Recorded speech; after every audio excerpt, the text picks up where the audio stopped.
E aí, pessoal, boa tarde a todos. Dentro de instantes eu recebo aqui ao vivo nosso amigo Daniel Prenassi, da DPC, Advogados Associados. Em instantes a gente vai conversar um pouquinho sobre como enfrentar essa crise, com muitas ideias e oportunidades aí para as micro e pequenas empresas. Já vou colocar o Daniel com a gente aqui, conosco aqui nessa live. Convidamos amigos para, logo depois a gente coloca também tudo que foi conversado aqui em nosso canal no YouTube, no canal da Atitude Empresarial. Seja bem-vindo, Daniel. Boa tarde a todos. Meu amigo Felipe, como vai? Muito bem. E você? Como que está o enfrentamento da crise? Primeiramente, dar as boas-vindas a você aqui no nosso canal. É uma oportunidade muito importante nesse momento que a gente está vivendo, para a gente poder estar conversando um pouquinho sobre como enfrentar os desafios que nós temos aí, principalmente para as empresas e, sobretudo, com essas ações que a gente tem visto do governo federal, do governo estadual e talvez, quem sabe, também do governo municipal. Como que você poderia ajudar as empresas a enfrentar esse momento, a relação com os colaboradores? Acho que é um momento chave para a gente poder estar conversando aqui um pouquinho. Não tenha dúvida, Felipe. Muito obrigado pela oportunidade. A Atitude Empresarial merece, como sempre, os parabéns, porque mesmo diante de uma situação dessas, que um cenário que definitivamente é um dos cenários mais complicados que nós temos no pós-guerra, né? Nós precisamos entender inicialmente, Felipe, que nós estamos vivendo algo inédito, né? Então, nós temos que nos preparar para o desconhecido, para o novo, o que torna essa tarefa árdua, né? Nós não estamos vivendo definitivamente uma crise de crédito, nós estamos vivendo uma crise na saúde. Então, nós eventualmente não estamos passando por um desabastecimento de eventual commodity, uma crise de mercado, como recentemente aconteceu, eventos como o mercado imobiliário dos Estados Unidos e tudo mais, né? Nós estamos vivendo uma crise de saúde. Essa crise, a propagação do Covid-19, ela acarretou uma série de mudanças repentinas e extremas, né? Na vida da população de todos os continentes. Então, ninguém está imune a essa circunstância. E, por consequência, no mercado de trabalho e na economia mundial, o que afeta diretamente os empresários e as pessoas, né? Nós estamos falando de mercado de trabalho, as relações tendo que ser revistas de forma breve, sem a oportunidade de diálogo que seria necessário para se tomar decisões cujo impacto ele é muito relevante. Então, essa pandemia ela obrigou um isolamento social em escala, né, em escala global, e isso com adequação também das relações de trabalho e também de consumo. Nesse cenário, que, como falei, é inédito e também imprevisível, obviamente, as dúvidas, inseguranças dos empresários de todos os setores, elas são inevitáveis e também recorrentes, né? Mas elas podem e devem ser amenizadas a partir de um cenário, principalmente o pânico. O pânico faz com que a gente tome decisões erradas. Acaba gerando uma decisão precipitada por parte, muitas das vezes, dos empresários. Uma decisão precipitada. E quando a gente fala o pânico é no cenário total, tanto das nossas autoridades públicas quanto do setor privado, né? E nós estamos vendo que o setor privado é quem movimenta a economia. Por isso, essa preocupação do governo, no âmbito federal, em todas as unidades da federação, há essa preocupação, né? Por mais que o nosso governo federal seja passível de erros e acertos, a gente está entendendo que eles têm se esforçado sobremaneira para que esse impacto seja amenizado, né? Então, o que a gente tem que se preocupado? O empresário tem que perceber nesse sentido, que a gente tem visto alguns movimentos, algumas tentativas. Ninguém vai acertar 100%, mas a gente não pode ficar inerte nesse momento, né? E aí, tanto para governo como para empresário. Não dá para a gente ficar simplesmente esperando, nós temos que agir, uma atitude, não é isso? E essas análises de decisões de caráter técnico e tudo mais, o que nós temos orientado aqui, nossos clientes e as pessoas, de modo geral? Não fiquem adstritos a mensagens de WhatsApp, procurem fontes seguras de informação, né? OMS, fontes diretas no âmbito legislativo, federal, estadual e municipal, para que a gente não fique propagando notícias a toda sorte. E aí o medo impera e a gente acaba não colaborando dessa forma, certo? Então, a primeira circunstância é a gente se orientar através de fontes seguras. E outra, não tomar medidas precipitadas. Analisar o que tem se proposto. Nós estamos sendo bombardeados por uma série de medidas de natureza legal, certo? E isso faz com que nós tenhamos que estudar para poder tomar as decisões corretas, né?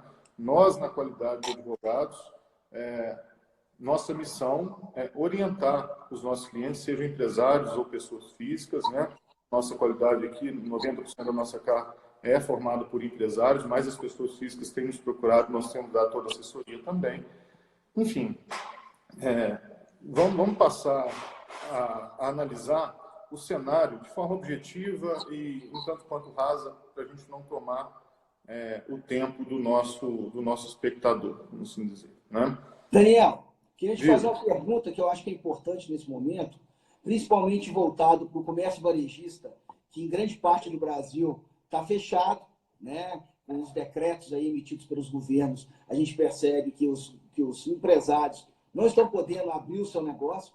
Qual é a sua sugestão? Como é que você tem trabalhado nessa questão trabalhista que o micro e pequeno empresário tem? A questão do home office, que muitas das vezes a gente consegue implementar, mas tem empresas, pelo seu tipo de negócio, que fica complexo essa questão do home office. Como é que vocês têm trabalhado? Que tipo de assessoria vocês têm aplicado no mercado hoje, para principalmente o pessoal do comércio, do varejo, lidar com essa questão trabalhista? E se essas medidas que o governo tem tomado não tem risco de uma judicialização no futuro? Não tenho dúvida.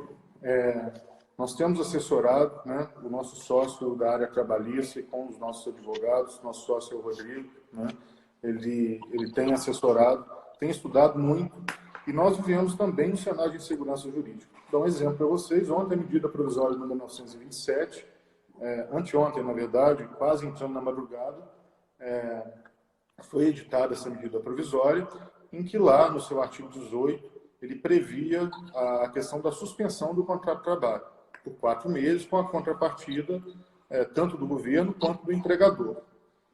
Já no início da tarde, essa medida foi revogada, né? Ela foi revogada oficialmente já à noite, mas o presidente já publicou lá no Twitter que havia revogado. Então, o que nós temos orientado nossos clientes? Cautela.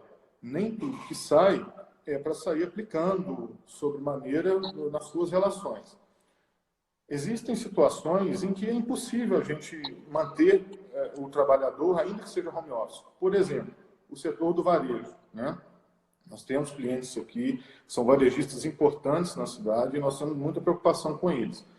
Por quê? Nós temos muito receio, Felipe, de que essa crise de saúde ela seja um impacto para uma crise muito maior no setor econômico, com demissões, com situações em que as empresas vão, de fato, fechar as portas. Então, por isso que nós estamos falando de cautela, que o pânico tem sido um inimigo feroz nessa circunstância. Então, o que nós temos orientado? Analisar a legislação, analisar cada cliente, cada situação ponto a ponto. Não existe receita de bolo, não existe software de prateleira, que se a legislação vai rodar, a gente vai colocar aquilo e vai dar certo, né? Então, nós temos que analisar o setor do cliente, a orientação que esse empresário está disposto a receber e aplicar, se ele está aberto para isso ou não, né? E no aspecto de segurança jurídica. Nós tivemos também várias situações, por exemplo, da ANAMATRA, que é a Associação Nacional dos Magistrados do Trabalho, criticando sobremaneira a medida provisória 927.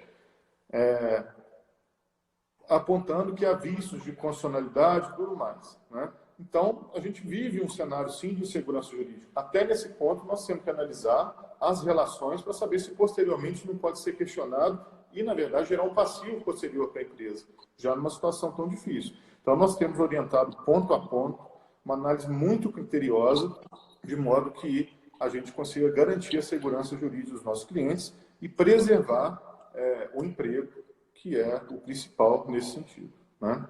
Com certeza, eu concordo com você. Acho que nesse momento, cautela nunca é demais. Que o empresário possa analisar a sua situação, que ele possa manter os empregados dele dentro do possível. É claro que, dentro das possibilidades, algum acordo pode acontecer.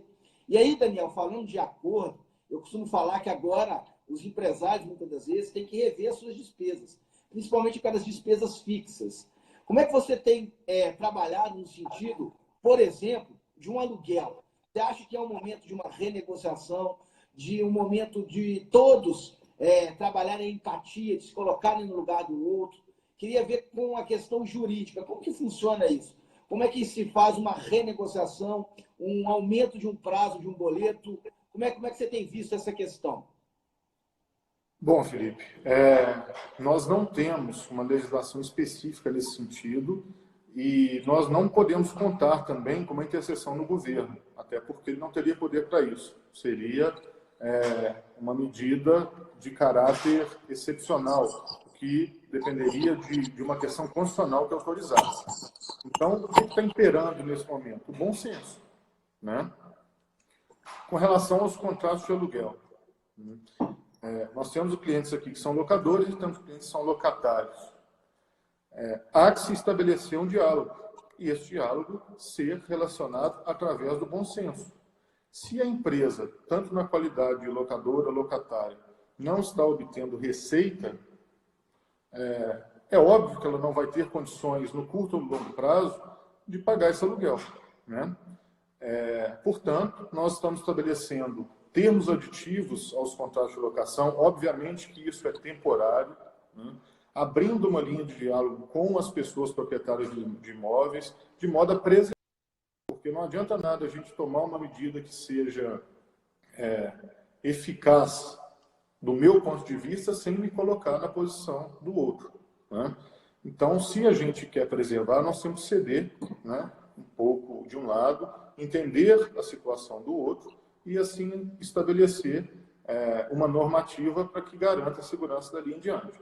Então, nós estabelecemos linhas de diálogo. Infelizmente, caso as pessoas se mantenham irretratáveis com relação a uma possível negociação, vai se tomar uma medida judicial nesse sentido. Nós vamos bater a porta ao judiciário para que ele possa resguardar as pessoas nesse sentido. Mas acho que é importante o que você comentou. Acho que se todo mundo estiver aberto a ceder um pouco e conseguir se colocar no lugar do outro, com certeza essa relação ela vai ser duradoura. Não adianta também para o proprietário de um ponto comercial, por exemplo, ele ficar pensando só no curto prazo. Ele tem que pensar no relacionamento que já existe com aquela empresa, no investimento que aquela empresa teve. Então, eu acho que é o momento de todo mundo colocar a mão na consciência e pensar realmente que pode cada um ajudar um pouquinho da sua maneira para que a gente possa sobreviver a esse momento. E como você bem disse, é uma crise de saúde, mas que o impacto dela vai ser direto na nossa economia. E aí a gente fica muito preocupado com os pequenos negócios, porque a gente tem alguns estudos que demonstram muito que o fluxo de caixa é o principal causa da mortalidade das empresas. E se o empresário está fechado, ele não consegue gerar fluxo de caixa para pagar as suas dívidas, para conseguir ter uma rentabilidade de ter um salário no final do mês para ele, uma retirada. Então, assim, essa preocupação é muito importante nesse momento. Não tenho dúvida, estou de pleno acordo. E ainda, levar em consideração que isso não decorre de uma vontade unilateral. É um fortuito, é algo que aconteceu fora das nossas perspectivas, né? Ninguém podia imaginar lá em janeiro que a gente ia ser tomado por uma situação tão grave quanto essa, né? Você tocou num assunto muito importante, Felipe, que é a questão relacionada a fluxo de caixa das empresas, né? Essa mudança repentina da situação econômica das empresas, em função do coronavírus, ela requer a tomada de uma série de medidas e decisões né? E a priorização da área financeira, em especial na área tributária, e aí é a minha especialidade, ela passa por ponderações de definir o rumo dos negócios, né? Como os negócios vão ser tocados daqui para frente. Portanto, as estratégias elas têm que ser assertivas nesse momento, né? Como eu disse, não é momento para pânico, mas é momento para analisar as situações e fazer uma análise de grau e risco para as medidas que eu vou tomar daqui em diante. Nesse aspecto, eu gostaria de tocar em alguns pontos que eu entendo muito interessantes que vieram a partir do governo, né? São medidas que foram trazidas como plano de oportunidade e a gente, diante de um cenário tão complexo, tem também apresentado soluções nesse sentido. Vou começar por uma questão relacionada a empresas tributadas com base no regime do Simples Nacional, que é a maioria da nossa cidade, né? São pequenos comércios, geralmente, mas são grandes empregadores. Nós estamos falando do universo aí de mais de 14 milhões de empresas nesse sentido. Então, são os maiores empregadores do país. São micro e pequenas empresas, mas que são importantes para o nosso cenário econômico, né? Então, lá em 18 de março, o Comitê Gestor do Simples Nacional, ele aprovou a resolução de número 152 e ele prorrogou o pagamento dos tributos federais no âmbito do Simples Nacional. Então, essa medida, que já está em vigor, ela se aplica também a microempreendedores individuais, né? Os MEIs, famosos MEIs.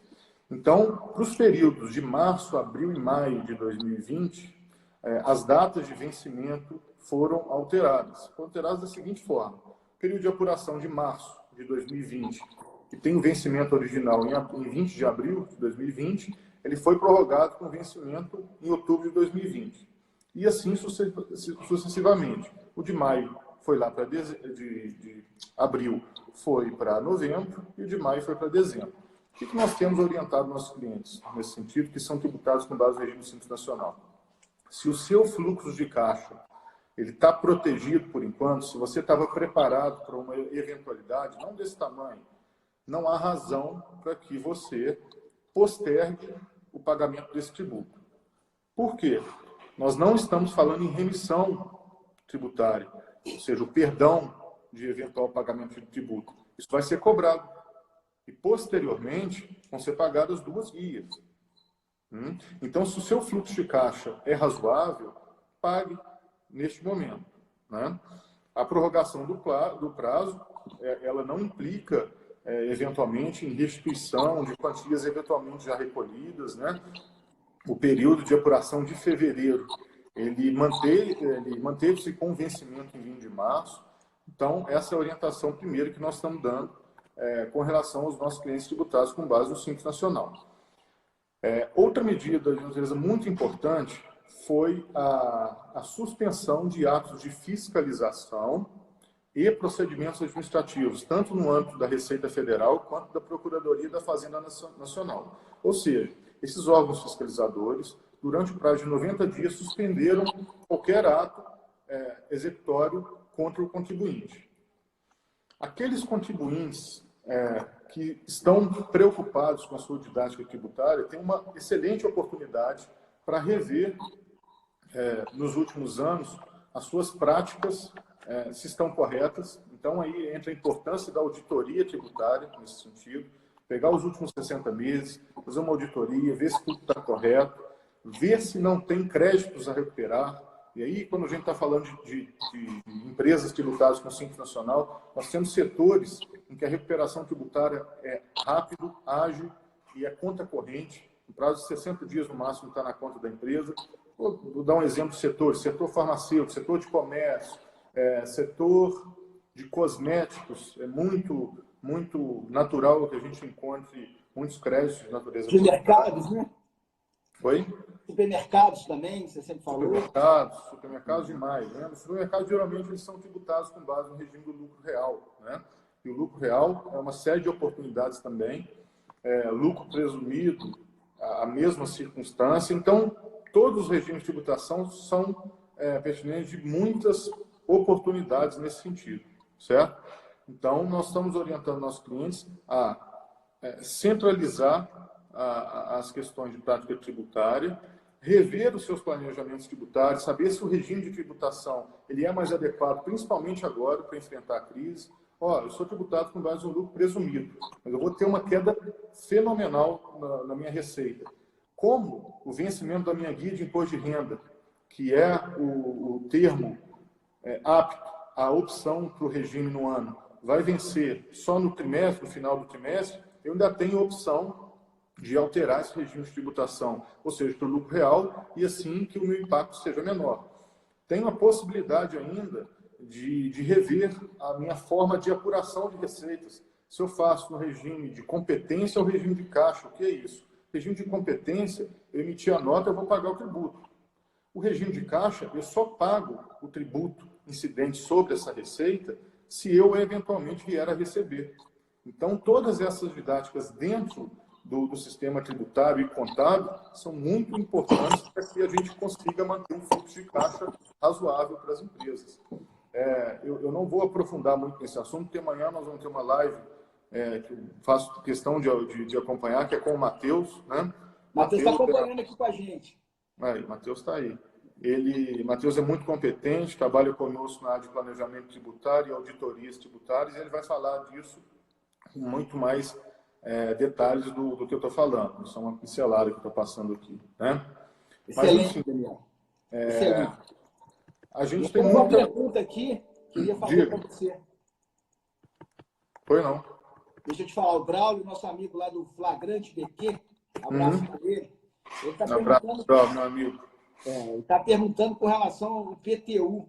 A cidade de Barbacena, as pessoas estão recebendo, as empresas estão recebendo o seu IPTU, e até agora não foi posicionado pelo Executivo nada referente a alguma extensão, a ampliação de prazo. Como proceder, principalmente as empresas, com relação a essa despesa, Daniel? Tem alguma coisa que pode ser feita em virtude de algum decreto nacional ou não? Tem que aguardar alguma posição do Executivo Municipal? Vamos lá. Nós temos a competência tributária, né, que está prevista lá na Constituição. Portanto, o ente federado, União e Estado, ele não tem a competência para invadir a competência do município e dizer que eu vou diferir o pagamento do IPTU. Eu, particularmente, Felipe, não gosto de apontar críticas e dedos e tudo mais para o pessoal, porque é um momento em que todos precisamos de esforços comuns, seja direita, esquerda, centro, não é um momento de discussão política, né? Só que nós estamos sentindo um pouco de falta de manifestação do nosso poder público, do nosso prefeito, que a gente sabe que os desafios são gigantescos, então aqui não é uma crítica, mas, por exemplo, a questão do IPTU. É mais do que necessário que venha um decreto na via do Executivo Municipal de modo a diferir o pagamento do IPTU.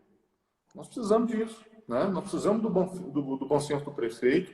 É hora de todos nós termos a consciência de que a população é o nosso bem maior, né? E se a população for estrangulada agora, a receita do município vai ser estrangulada depois. Então, segurar um pouquinho agora e a gente esperar, clamar aqui para que o poder público nos ouça e faça com que o IPTU e as demais taxas sejam diferidas no tempo. Vão dar um prazo aí de 60 dias, de 90 dias, para que a gente possa recuperar esse fôlego. Nós sabemos que nós temos clientes aqui que pagam 40, 50 mil reais de IPTU, juntamente com as taxas. Isso agora é um impacto que faz toda a diferença, né? Então, vamos priorizar. Acho que agora, Daniel, é hora de todo mundo se unir. E aí é importante também que o Poder Público Municipal perceba as ações que estão sendo feitas nas outras esferas. Se nós tivemos a prorrogação aí do prazo de diversos tributos federais, por que não o tributo municipal também receber aí um entendimento do nosso gestor? E eu tenho certeza que o prefeito ele vai ter esse entendimento e vai prorrogar, a gente sabe dessa questão, e a gente quer realmente que todo mundo possa trabalhar em conjunto. Mas, como você bem disse, está faltando uma posição, está faltando a liderança. A gente percebe aí o ministro da Saúde se comunicando tão bem, o governador de São Paulo, João Dória, também se destacando nesse momento. E é importante que as lideranças da nossa cidade também se desenvolvam. A gente tem visto o movimento da Santa Casa, nosso amigo Flávio Maluf fazendo um trabalho fantástico. pessoas para ajudar, mas a gente precisa que todos nós, nesse momento, pensamos no coletivo, para que a gente possa sair dessa situação da melhor maneira possível.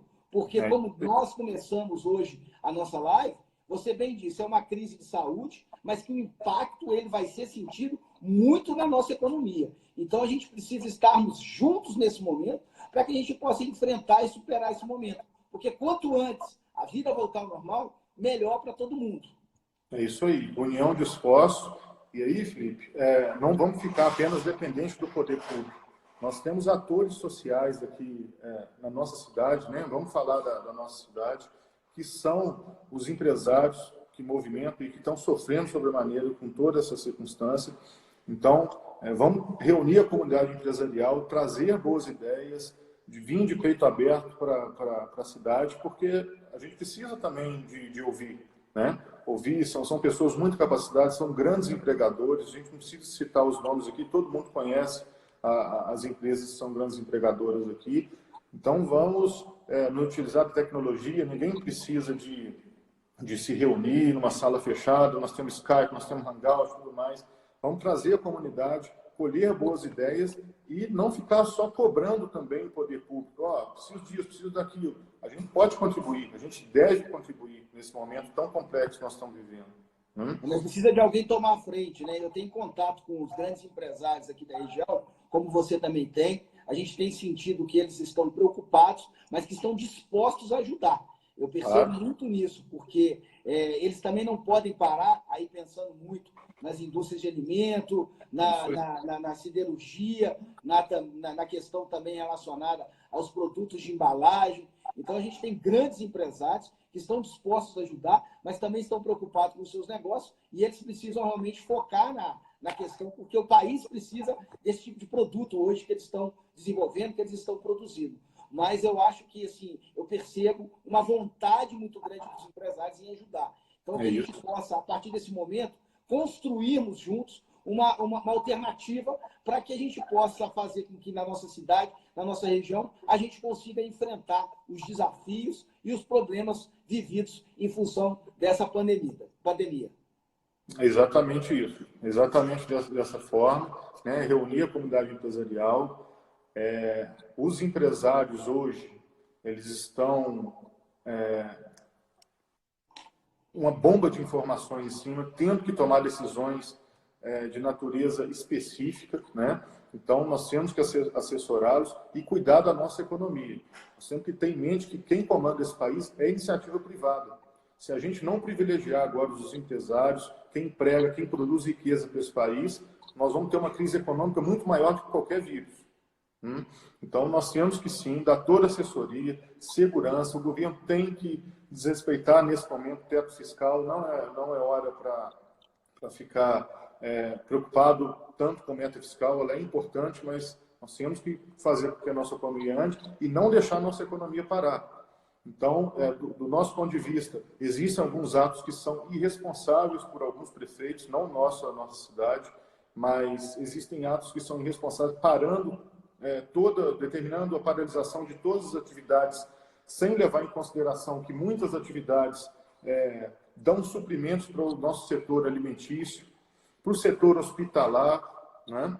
Então, tem que ter responsabilidade com base nessas circunstâncias, porque paralisar o que pode ser paralisado e deve ser paralisado, mas com responsabilidade. Porque se a gente parar, nós vamos ter uma circunstância que vai dificultar demais no futuro breve, próximo. Eu acho que tem que ter responsabilidade. Essa palavra aí que você utilizou, acho fantástica para ilustrar o momento que a gente vive. A gente tem alguns países enfrentando de uma forma diferente esse momento. Você tem o caso de Israel, o próprio Japão, né, que é o país com maior população idosa, manteve as suas atividades. Teve uma outra estratégia, ao invés de simplesmente fechar tudo. Eu tenho uma preocupação com os pequenos negócios, quando solta algum decreto, quando a gente tem alguns acordos de entidades de classe fazendo com que o comércio seja fechado. Eu tenho uma preocupação muito grande com a sobrevida desses empresários, com os empregos gerados, porque, como a gente bem disse, o problema pode vir depois. O tsunami ele passa em 60 segundos, mas o que fica. E a demora que se tem para reconstruir uma economia, ela é complexa. Então, a gente tem que ter responsabilidade, calma, analisar bem, escutar várias pessoas, para aí sim a gente poder tomar uma decisão. Exatamente isso, Felipe. Então, como eu disse, não é o momento de apontar culpados, né? Nós estamos nessa e precisando de boas ideias, de união. Temos que privilegiar, sim, a iniciativa privada. É o momento de termos consciência, de agirmos com técnica, sem propagar notícias que muitas vezes não são verdadeiras. E ainda nós precisamos do bom senso das nossas autoridades públicas, né? Como eu disse, não dá para parar a economia. Não podemos subestimar esse vírus. Então, a questão de ficar em casa é importante. No entanto, com responsabilidade, nós temos que manter o nosso setor econômico ativo, né, na medida do possível, e alimentando a nossa cadeia. Daqui a pouco, se a gente parar tudo, nós não temos alimento. Não vai morrer quando o vírus, vai morrer de fome. A situação complexa. E a gente costuma falar muito nos nossos trabalhos sobre inovação. Acho que você copiar o modelo lá de fora simplesmente e replicar no Brasil, o Brasil é um país diferente, a gente tem que ter uma análise diferente. Claro. Eu acho que a gente tem que pensar de uma forma diferente, tentar fazer com que a pandemia, o medo, o pânico não tome conta de todos, porque a gente está falando aí de uma semana, no máximo, de pessoas em casa. Eu quero ver, no início do próximo mês, como é que os empresários vão fazer para fazer os pagamentos desses colaboradores, a questão depois que superar aí a questão de férias, a questão que foi colocada aí a possibilidade para as empresas. Então, a gente tem que pensar num próximo passo de como conseguir conciliar o controle da pandemia com a questão econômica. Então, para isso é muito importante uma análise, um estudo e uma conversa. Eu acho que coletivamente é mais importante a gente poder tomar esse tipo de decisão. Aproveitar das ferramentas digitais para trocar ideias com os grandes empresários da região. Eu acho que tem que estar todo mundo envolvido, participando ativamente de todas as decisões. É isso aí. E alinhada ainda, Felipe, as práticas tributárias, né, que nós falamos aqui, as oportunidades que são geradas através de um bom planejamento tributário, ainda que num cenário tão complexo como nós estamos vivendo, nós temos ainda posições importantíssimas que foram tomadas através do nosso Banco Nacional de Desenvolvimento, que é o BNDES. O BNDES disponibilizou, só para micro e pequenas empresas, uma linha de crédito de 5 bilhões de reais. Então, nós conhecemos alguns empresários que têm uma linha conservadora, de que não é interessante tomar dinheiro, tomar um crédito com instituições financeiras. Nós concordamos em determinado momento, mas agora é hora de repensar. É hora de fazer uma análise financeira, tributária e contábil e tomar uma medida com responsabilidade, trazendo talvez um dinheiro barato. Como assim um dinheiro barato? Por quê? Nós estamos falando de um crédito que pode chegar até 70 milhões de reais por CNPJ. Obviamente que muitas empresas não vão precisar de tanto, né? Trazer um crédito barato em que eu vou ter 2 anos de carência para iniciar o pagamento, juros subsidiados, que nós estamos prevendo que ele vem com taxas de 8% ao ano, 9% no máximo, e ainda com 60 meses para pagar. Então, é hora também das boas empresas, das empresas que estão em dia, arcarem com uma análise de natureza financeira, contábil e fiscal, trazer um recurso novo, barato e que vai dar uma sobrevida dali em diante, né? Então, nós estamos assessorando nossos clientes nesse sentido também, de modo que possamos aproveitar o que o governo tem nos trazido de bom, nesse sentido. E nesse sentido que você está falando, eu acho que é importante aí os nossos agentes financeiros, os bancos aqui da nossa cidade, estarem ofertando isso. Eu estou tendo muita dificuldade de contato aqui com um dos agentes financeiros da cidade, não consigo, ligo no celular do gerente, tentei ir na agência, não consegui, e o pessoal fica bem receoso de ir na agência, né? A Caixa Econômica Federal estava com uma fila imensa. Se a gente quer ter responsabilidade e não propagar o vírus, como é que a gente trata dessa maneira? Então é importante a gente tomar esse tipo de cuidado, abrir todos os canais de comunicação, É isso Então, aí. eu queria pedir aqui aos bancos, aos agentes financeiros, que sejam proativos nesse momento, que liguem para os seus clientes, que ofertem, que mostrem como aproveitar dessas oportunidades, né? Que muitas das vezes é a chance do pequeno sobreviver. Só que ele não sabe como proceder. Então, fica aí a dica para que os agentes financeiros eles façam um contato, sejam proativos nesse momento, para conseguir ofertar aos seus clientes a oportunidade que está sendo dada. E essa oportunidade é de sobrevida. Então, assim, aproveitar esse momento. É isso, exatamente. Vamos Daniel, utilizar a tecnologia, né, os bons canais para poder implementar isso daí e ajudar a todos. queria te agradecer muito aí a presença.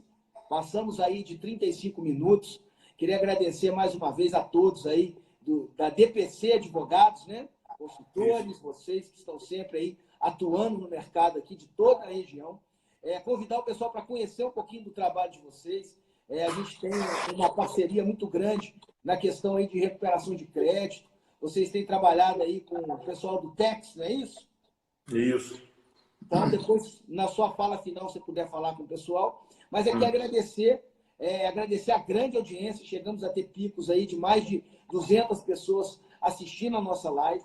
Essa live será disponibilizada em nosso canal da Atitude Empresarial no YouTube e também nas outras plataformas. Então, queria agradecer a você pela disponibilidade, por estar juntos e por estar pronto aí para atender as nossas empresas da cidade, auxiliando nesse momento tão complexo. Então, muito obrigado. Te agradeço aí a todos aí do Escritório de Advocacia da DPC Advogados. Felipe, eu que agradeço. Parabenizo pela atitude de manter o pessoal informado num momento tão complexo. Vou repetir, o momento é da gente ter serenidade, deixar o pânico de lado, enfrentar a situação, né? Nós não podemos ficar parados, temos que agir. Estamos preparados para assessorar, né, os nossos clientes, as pessoas que estejam interessadas a agir da melhor forma. Deixa Vou eu pegar falar um mais pouco... comunicação, Daniel. O seu contato aí com o pessoal. Às vezes tem algum empresário que ainda não é seu cliente, quer tirar uma dúvida com você. Se você puder compartilhar com o pessoal o seu contato aí. Sim, claro. Tem a nossa página no Instagram, né, DPC Advogados. O nosso contato eu deixo à disposição também. Entrar em contato diretamente conosco, via telefone do escritório. Nós estamos trabalhando com responsabilidade de forma remota. Às vezes temos que vir ao escritório para algumas reuniões via Skype. Nós encerramos toda a prática de contato por uma questão de lógica, de saúde. Então, estamos à disposição. A gente fica aqui na rua 15 de novembro, no prédio da loja Complemento, no primeiro andar. Todos os nossos contatos estão à disposição. O telefone eu posso deixar depois, Felipe, uma publicação. Pode entrar em contato conosco por todas as vias. Hoje a comunicação é o de menos. Nós estamos aqui, né, à disposição.